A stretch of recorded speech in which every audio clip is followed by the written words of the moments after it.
नमस्कार, मैं द्विवेदी आप सभी का स्वागत करता हूं अपने चैनल पावर ऑन व्हील पर। तो मेरे साथ खड़ी है 2020 वर्ना डीजल में है और आपको बता दूं ये वीडियो मैं इसलिए लेके आ रहा हूं क्योंकि इसके साथ मैंने 2000 किलोमीटर का एक्सपीरियंस किया है।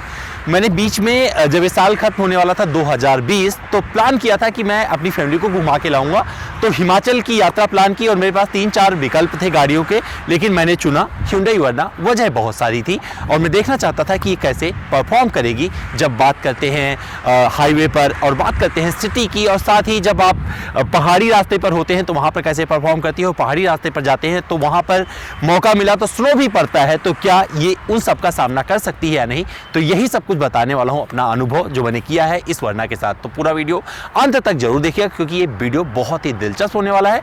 माइलेज का नंबर भी इसमें शेयर करूंगा जो मुझे मिला है। तो चलिए शुरू करते हैं।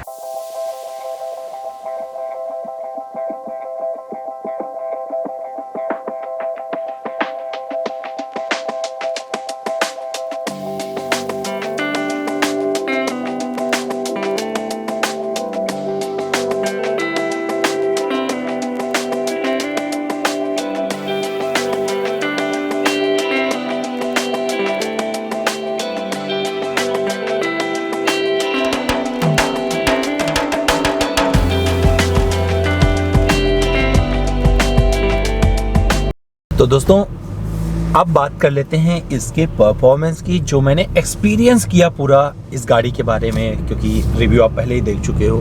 तो मैं इसका पूरा वैसे वाला रिव्यू नहीं बताने जा रहा हूँ कि आपको डिज़ाइन एक्सप्लेन करूँ, इंटीरियर एक्सप्लेन करूँ।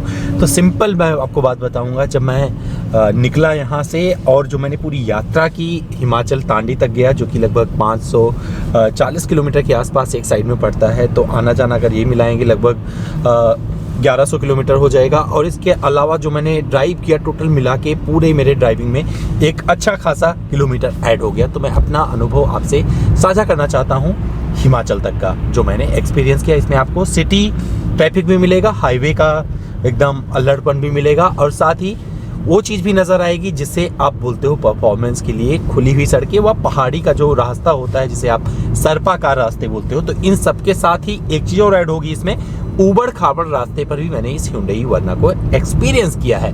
तो आप समझ सकते हैं कि यही वो सारे कंडीशन है जिसमें एक गाड़ी चलती है, इसके अलावा कोई कंडीशन नहीं होती है। तो जब मैं घर से बाहर निकला तो एक जो मैंने उम्मीद नहीं की थी ऐसे एक परिस्थिति का सामना करना पड़ा, और वो था कोहरा।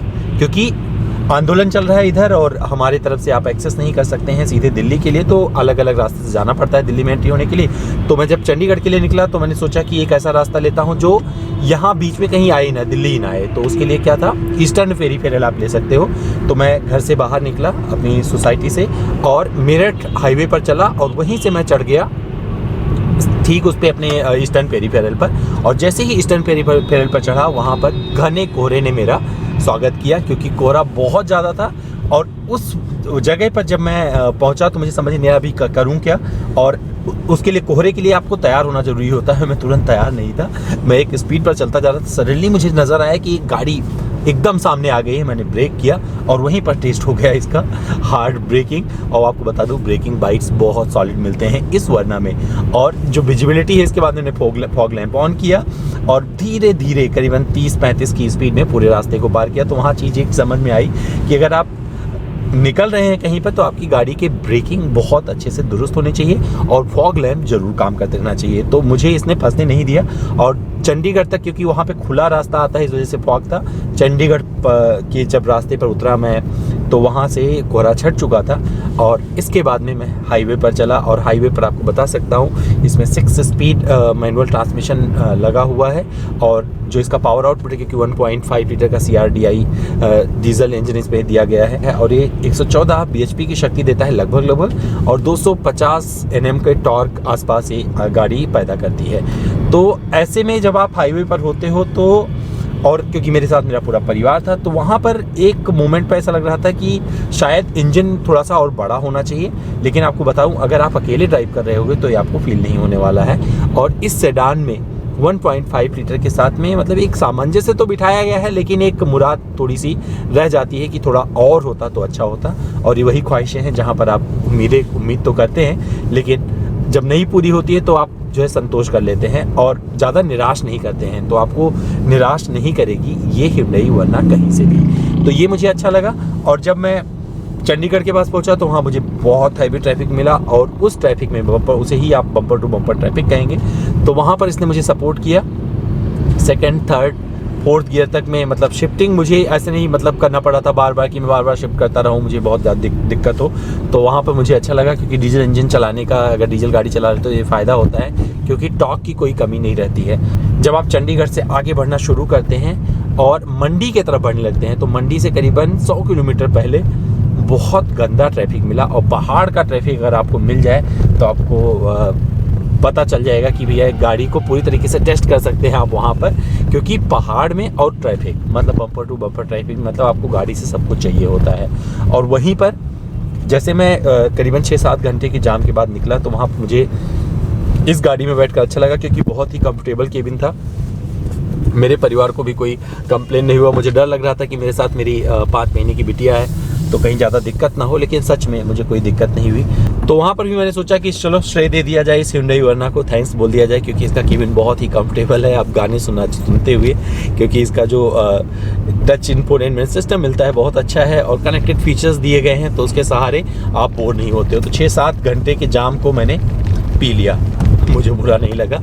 और हम निराश तो हुए, लेकिन निराशा के इसी बीच में मुझे अच्छा ये लगा कि एक गाड़ी मेरे साथ है जो जिसमें पूरा आत्मविश्वास भरा हुआ है और आपको परेशान नहीं होने देगी। लेकिन जैसे ही मैं ये ट्रैफिक कटा तो पूरा रोड फ्री था और कोई भागने की कोशिश कर रहा था, और थोड़ी सी जल्दी मुझे भी थी, तो मुझे भी ओवरटेकिंग की इच्छा हो रही थी, वो भी पहाड़ों में। तो आपको बताऊं, जब आप पहाड़ में ड्राइव कर रहे होते हो तो वहाँ पर ट्रैफिक पटाक आता जाता है, उसी में आपको शिफ्ट करना पड़ता है। जैसे बोलते हैं फिल इन द ब्लैंक खेलते रहते हैं। तो मैं क्या करता हूँ कि मैं तुरंत नहीं कि एक साथ 10-12 गाड़ी ओवरटेक कर दिया, क्योंकि आपको नहीं पता है दूसरे वाले रास्ते से क्या आ रहा है। तो मैं टारगेट अपना बना के रखता हूँ कि मैं एक एक गाड़ी को ओवरटेक करूँ, एक एक ट्रक वाले को। तो धीरे धीरे करके वहाँ पे फ्लिप करने में बहुत मज़ा आ रहा था। हैंडलिंग से बहुत ये सपोर्ट कर रही थी ये गाड़ी। लेकिन वहीं आपको एक चीज़ बताता चलूँ, जब आप पहाड़ में से चला रहे होंगे तो आपको पावर की बहुत ज़्यादा कमी महसूस होगी, और कई बार वहाँ पर आपको ये तोड़ देती है। अगर आप चढ़ाई पे हो और कहीं पर एक गाड़ी ओवरटेक करना है, आप दूसरे वाली लेन में जिसे आपको फटाक से खाली ही करना है, तो वहाँ पर ये निराश करती है, और आपको फिर फर्स्ट सेकंड गियर में ही आपको डिपेंडेंसी दिखानी पड़ती है।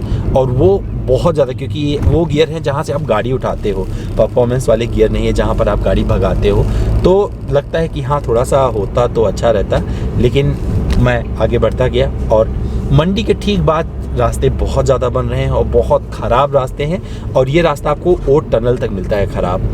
पहाड़ी रास्ते पर क्या करना पड़ता है, आप घुमावदार रास्ते से होकर गुजर रहे होते हैं, फास्ट कॉर्नरिंग आती है, जहाँ रास्ते मिल जाए। खास करके जब आप किसी जाम से निकले हो तो तुरंत मन करता है कि भैया अटैक करके और आप बाहर निकल जाओ, जल्दी से पहुंच जाओ अपनी मंजिल पर। और जिस दिन मैं जा रहा था उस दिन बर्फ़बारी की भी संभावना थी, और मुझे अपने मंजिल पर तांडी में पहुंच रहा था, तो मुझे समय से पहुंचना था। लेकिन इसके बाद में, मंडी के बाद में जो ओट टनल तक का रास्ता था बहुत ही उबड़ खाबड़ था, क्योंकि पूरा कच्चा रास्ता था और बहुत ट्रैफिक था। सब लोग न्यू ईयर मनाने जा रहे थे। ओट टनल तक का रास्ता बहुत ही ख़राब लगा मुझे।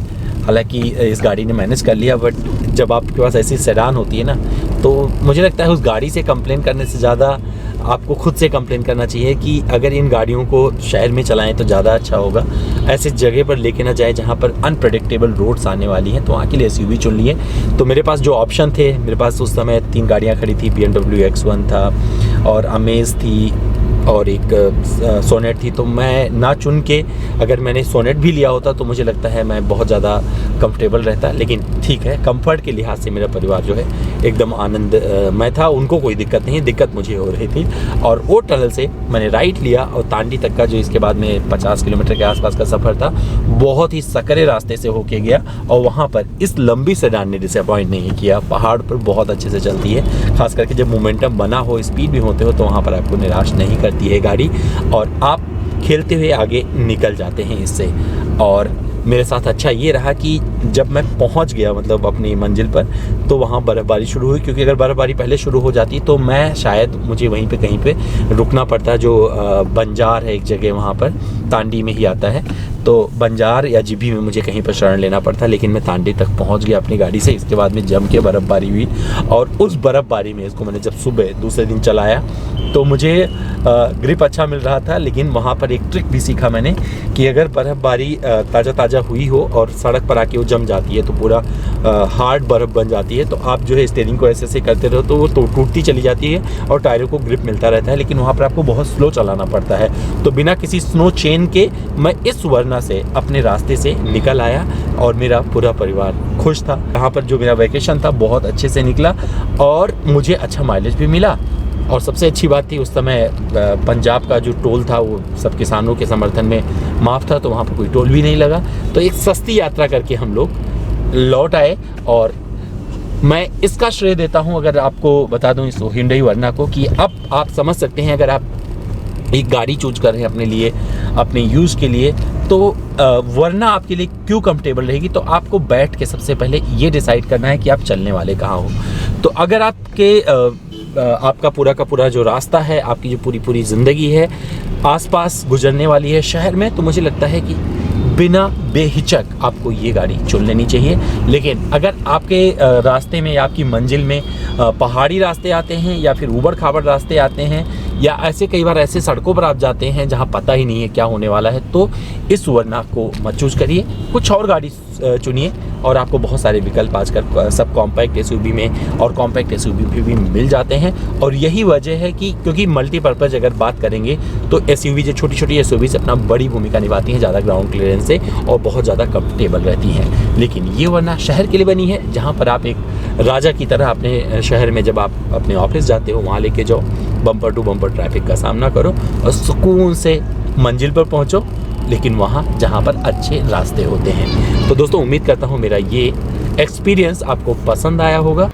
तो इस पूरी यात्रा में जो मुझे अच्छा लगा वो इस वरना का साथ इसलिए अच्छा लगा क्योंकि मुझे एक बढ़िया माइलेज मिल गया और जो मैं चाहता था, जो मुझे कंफर्ट चाहिए था वो मिल गया। क्योंकि जो मेरा परिवार था उसको एक मतलब इतनी लंबी जब आप 10-12 घंटे की लगातार ड्राइव करते हैं तो वहाँ पर सुकून चाहिए होता। क्योंकि मेरे साथ मेरी 5 महीने की बिटिया भी थी, मेरा 6 साल का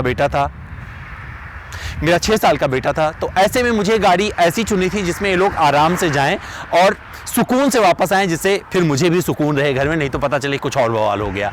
तो इस वरना ने मुझे बचा लिया और पूरा क्रेडिट इसे जाता है। क्योंकि जब मैं हिल पे चला रहा था तो पूरा कॉन्फिडेंस दे रही थी मुझे आगे बढ़ने के लिए।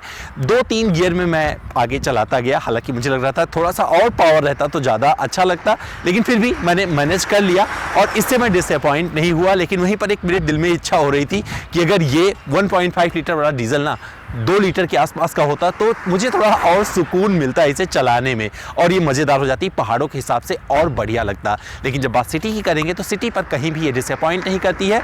सिटी में एक बढ़िया परफॉर्मेंस देती है और आपको लगभग 20 का माइलेज भी मिल जाता है। अगर ओवरऑल माइलेज की बात करें, सिटी में आराम से आप मैनेज कर सकते हैं 15 किलोमीटर प्रति लीटर तक का माइलेज। और जब आप पहाड़ी रास्ते पर होते हो जहां आप 2 या 3 गियर में चल रहे होते हो तो वहां ज़्यादा उम्मीद नहीं कर सकते हो, और वहां पर इसने मुझे जो दिया है लगभग 12 किलोमीटर प्रति लीटर तक का माइलेज दिया और मैं इससे खुशी खुशी घर अपने वापस लौटा। तो दोस्तों ये था पूरा मेरा एक्सपीरियंस इस Hyundai वरना के साथ। उम्मीद करता हूं पसंद आया होगा। अगर मुझसे कुछ रह गया है कोई बात नहीं, मेरे इंस्टाग्राम पर चले आइए, मेरा इंस्टा हैंडल है amit.dwivedi। सवाल करिए, सारे जवाब ले जाइए।